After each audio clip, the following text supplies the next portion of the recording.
Hey, Cal here, and in today's video, I'm going to talk about purchasing mortgage notes on properties that are being rehabbed, remodeled, fix and flipped, or newly constructed. So from time to time, I get tapes and individual notes that banks and other note investors are selling off, and the property that the note is secured to, or the mortgage is secured to, is under new construction, or it's a fix and flip property where the borrower has purchased the property and is now doing renovations to fix it up with the goal of either selling it off and paying off the note or refinancing it once the renovations are complete or construction is complete, refinancing with a long-term lender and then paying off that note. So these are typically short-term notes, 6, 9, 12, maybe up to 24 months.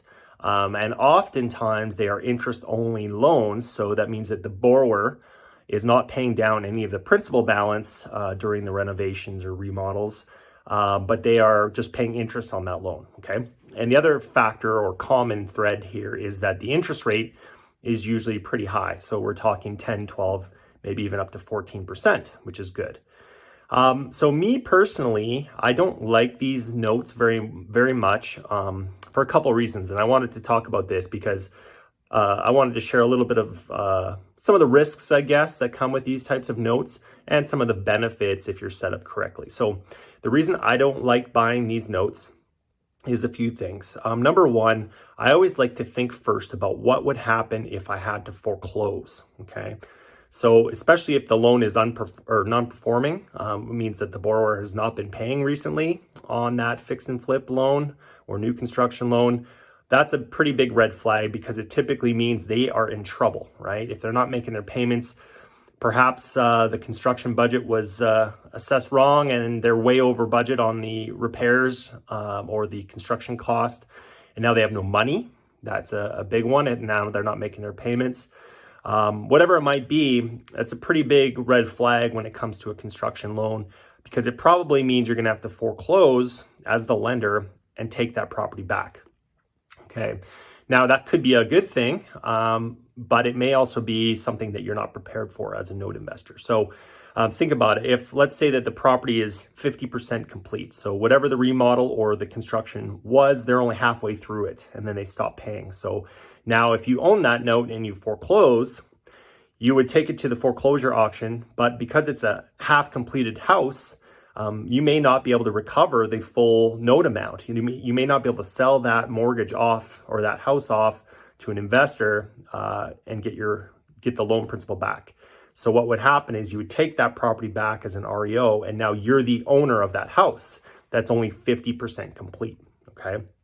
So the downside of that is if you're not prepared to complete that remodel or complete the construction, if you don't have teams in place, if you don't have general contractors and builders in place, tradespeople in place, or you don't know how to manage a construction or remodel, that could be some super high risk for you because now you could be the one that goes over budget.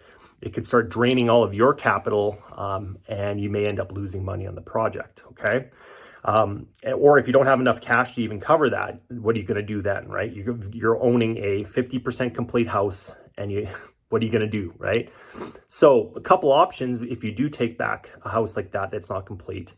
If you're set up, if maybe you're a house flipper anyways, and you've got teams of people and you've got tradespeople and construction crews, this might be an awesome deal for you because now you can take over, finish that remodel, and make all the profit that original house flipper or builder was going to be making. So it could be super lucrative for you if you're willing to take on that project.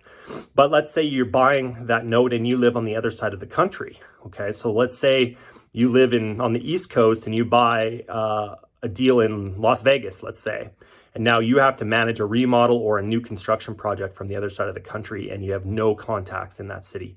So that's where the risk comes in.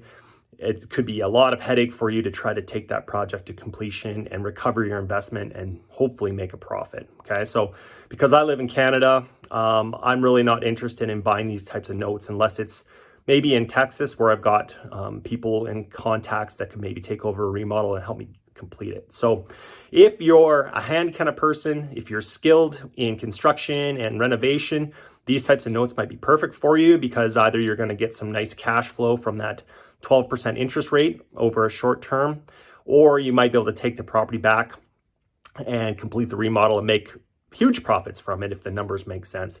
But you really need to know your stuff. You need to get all of your due diligence done up front so you know exactly what the budget is, how far along they are, what the as complete or after repair value is going to be once that property's finished.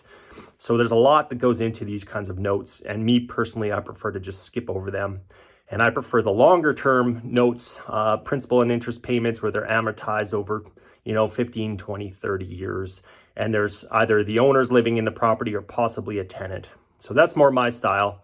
I guess the other thing you could do if you took a property back like that is if you had enough investor contacts in that city, in that market, you could actually wholesale that deal to a house flipper and get your money back that way. They could buy that deal and then they'll finish the property or the project instead of you, and you could at least get your investment back and hopefully a little bit of profit there. So you don't necessarily have to complete that project yourself if you take that incomplete property back, but there's just a lot more work, a lot more potential risk, very high risk. And so I advise most people to just stay away from those notes. So I hope that helps. If you got any questions about buying, rehab, remodel, new construction loans, happy to talk more about that, or about how I like to buy loans on residential properties, either performing or non-performing, over long-term timelines. Let's talk. I'm happy to answer questions and also let you know how you can get involved in earning passive income from mortgage note deals. I'm Cal Ewing, and we'll talk to you in the next video.